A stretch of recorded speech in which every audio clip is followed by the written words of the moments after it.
देखिए, भारतवर्ष में 52 शक्तिपीठ हैं जो भगवती के जहाँ जहाँ अंग उस महाशक्ति के गिरे थे वहाँ वहाँ शक्तिपीठ बने।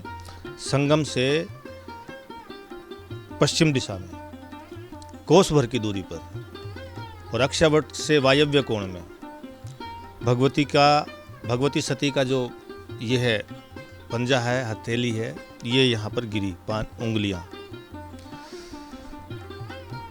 तो जहाँ ये उंगलियाँ गिरी वहीं पर यहाँ पर अलोप शंकरी नाम से भगवती प्रतिष्ठित हुई।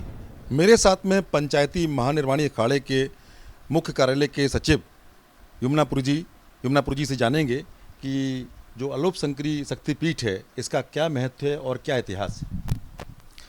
देखिए, भारतवर्ष में 52 शक्तिपीठ हैं जो भगवती के जहाँ जहाँ अंग उस महाशक्ति के गिरे थे वहाँ वहाँ शक्तिपीठ बने और वहीं पर भगवान शिव के 52 भैरव भी माने जाते हैं।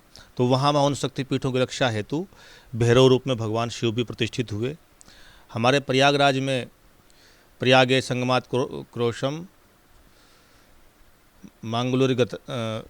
मांगलोरी गता ललितालोप शंकरिया राजते भवभैरव है।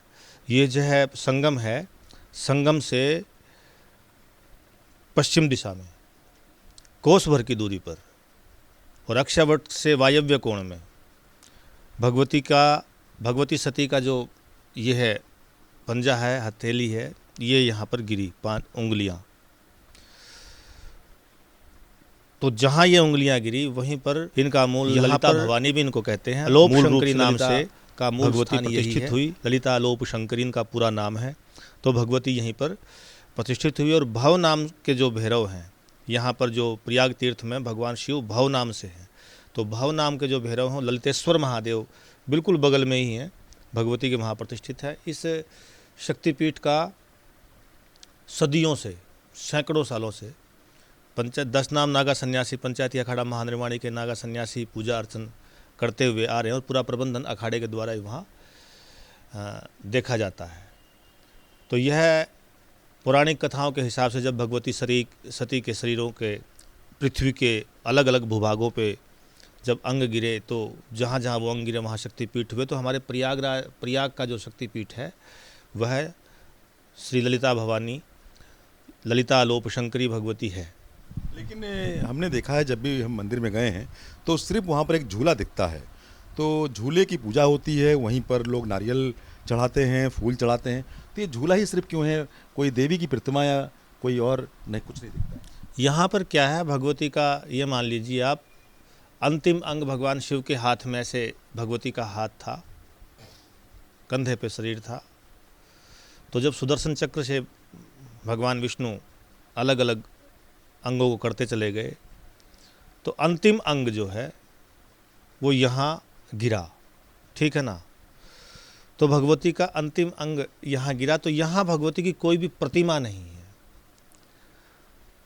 प्रतिमा इसलिए नहीं है, संपूर्ण देह है विलीन होकर के। लेकिन अलोप शंकरी का मतलब विलीन होना नहीं है। अलोप शंकरी का मतलब है कि भगवती अपनी संपूर्ण शक्तियों के साथ में वायव्य रूप से यहाँ प्रतिष्ठित हुई हैं।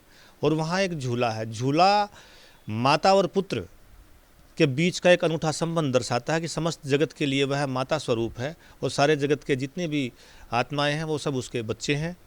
तो उस पालने को छू करके, पालने के दर्शन करके अपना मातृत्व और भगवती की माँ रूप में उपासना करने का यहाँ विधान है। पालने के नीचे वेदी है। वेदी में प्राचीन काल से श्री यंत्र पहले से ही प्रतिष्ठित है, जहाँ यह मूल रूप से श्री महाविद्या का स्थान है। श्री महाविद्या में भगवती आती है।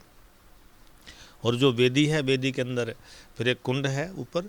तो कुंड में कोई मधु से उसको भरता है पूरे कुंड को। तो उसकी अलग अलग कामनाओं के हिसाब से, कोई दूध से, है ना, कोई गन्ने के रस से, ऐसे अपनी अपनी भावनाएं हैं। और अलग अलग, जैसे महादेव पे गन्ने का रस है, दूध है, या अन्य अन्य इत्र आदि से अभिषेक कराने का अलग अलग फल होता है। तो ऐसे ही भगवती के यहाँ पर भी विभिन्न कामनाओं वाले भक्त लोग आते हैं और अपनी अपनी श्रद्धानुसार वहाँ भगवती की आराधना और पूजन करते हैं। तो जिस तरह महंत यमुनापुरी जी कह रहे हैं, जो भी अलोप शंकरी शक्तिपीठ आता है उसकी मनोकामना पूरी होती है।